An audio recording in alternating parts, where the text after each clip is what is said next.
Welcome back to Headlines. I'm Wes Austin, and these are today's top stories. So, about the FBI's no motive story in Butler, Pennsylvania. It looks like the shooter, Thomas Crooks, who tried to take out President Trump, may have left an online trail of violent threats, extremist ideology, and admiration for mass violence. Which is really surprising because after the shooting, then FBI Director Chris Wray told Congress that the FBI found nothing in Crooks' online history that pointed to a motive or political ideology. Now, in their defense, they were pretty busy monitoring Catholics who attend Latin Mass. According to the report, on one platform named DeviantArt, Crooks went by they-them pronouns and appears to have been interested in furries. In early 2020, Crooks described Trump supporters as a cult and described Trump as a racist. Later, he wrote that to fight the government, you should track down any important people, politicians, military leaders, etc., and try to assassinate them. Apparently, violent threats and extremist ideology didn't trip the FBI's algorithm, but Grandma's Facebook posts about ivermectin sure did. Michelle Obama has discovered another injustice: hair straighteners. She claims that black women have to straighten their hair because of white people. Let me explain something to white people. Our hair comes out of our head naturally in a curly pattern. So when we're straightening it to follow your beauty standards, we are trapped. Why do we need an act, an act of law, to tell white folks to get out of our hair? Don't. Next week, Michelle will reveal how racism made her wear designer gowns. Trump just called their bluff on Epstein. President Trump says that Republicans should vote to release the Epstein files, leaving Democrats confused, speechless, and fighting the urge to suddenly defend Jeffrey Epstein. President Trump wrote this: House Republicans should vote to release the Epstein files because we have nothing to hide and it's time to move on from this Democrat hoax perpetrated by radical left lunatics in order to deflect from the great success of the Republican Party. After this post, Bill Clinton reportedly stood up so fast his Fitbit triggered a tornado warning. The House is voting on Tuesday on a bill that would force the Justice Department to release any Epstein-related documents, and President Trump is hoping the FBI will investigate Epstein's connections to high-profile Democrats such as Bill Clinton, Larry Summers, Reid Hoffman, and big banks like Chase and JP Morgan. Democrats have opposed everything Trump's ever supported, so now that he wants the Epstein files released, CNN's about to run a special called Jeffrey Epstein: The Island of Second Chances. The CIA used taxpayer dollars to pay bonuses to lie about COVID. Finally, a program where our money didn't go overseas.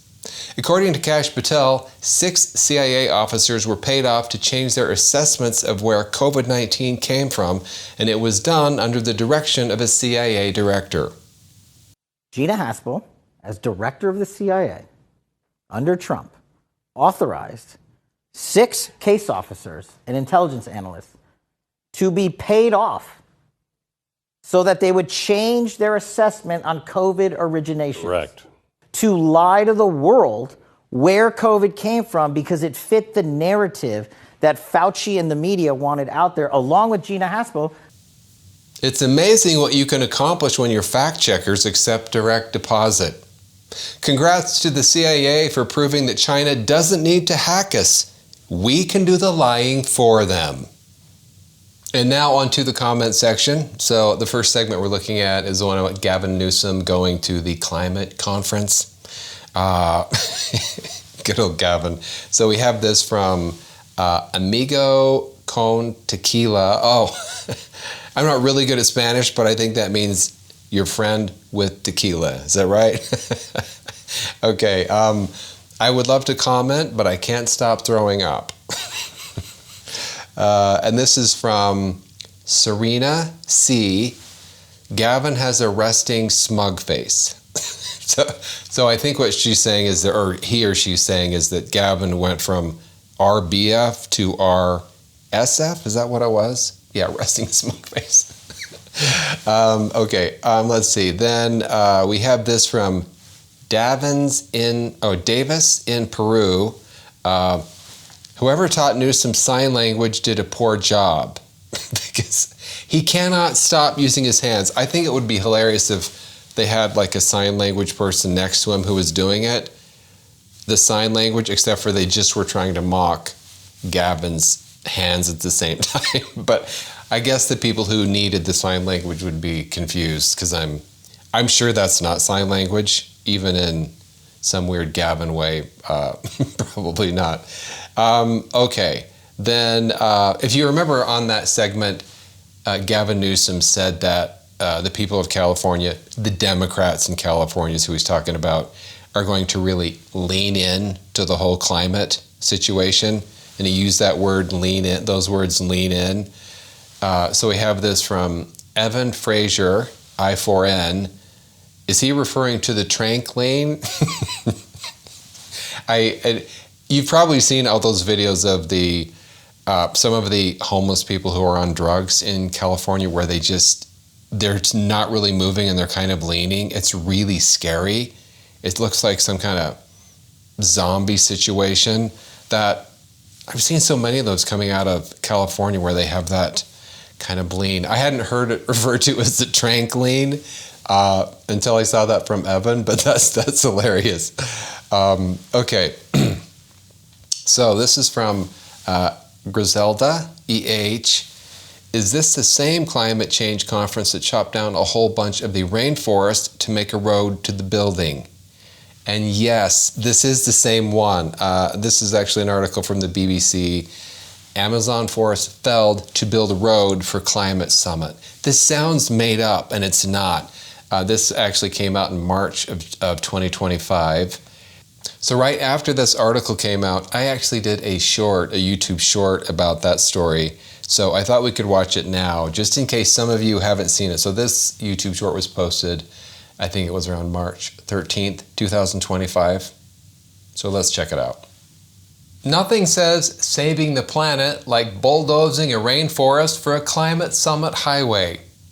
A 4-lane highway is being built through tens of thousands of acres of protected Amazon rainforest to accommodate traffic for the COP30 climate summit in Brazil.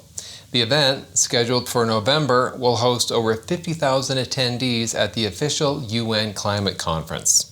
Building a 4-lane highway through the Amazon rainforest is like booking an AA meeting at an open bar. Where are all the climate activists?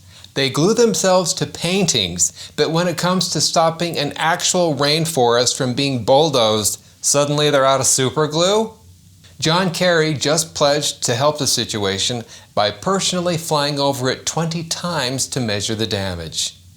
Please like, comment, and subscribe. And then on to the segment about the new study that came out saying there might be a new ice age coming. So, and we had a lot of people with the same kind of comment. This is from A. Berg 6393. Everything old is new again. They told us this back in the 70s. So we had a lot of people commenting on about how the new ice age was one of the fears that was going around in the 70s.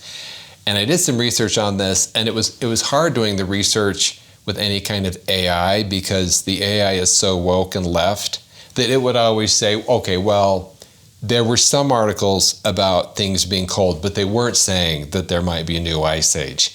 That because, people who don't believe in this stuff, they use that to try to say climate change people don't know what they're doing. So it was just so skewed. It was difficult to find some good articles on this. I did find this one article that I was going to pull up, and this was from Newsweek. The Cooling World, Newsweek.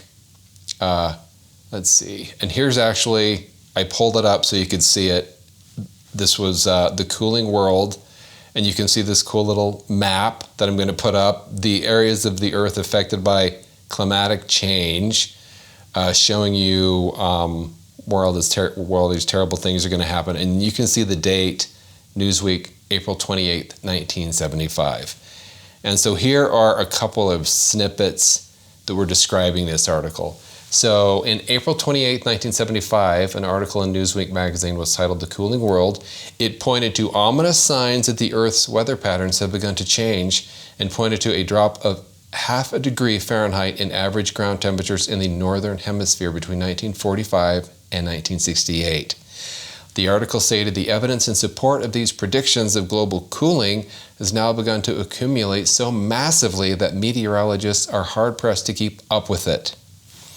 Okay, and then a little later in that same article, the article emphasized sensational and largely unsourced consequences. See, that's the characterization from people today talking about this, but we do have the quotes from this article. So, resulting famines could be catastrophic, drought and desolation, the most devastating outbreak of tornadoes ever recorded, droughts, floods, extended dry spells, long freezes, delayed monsoons, impossible for starving people to migrate.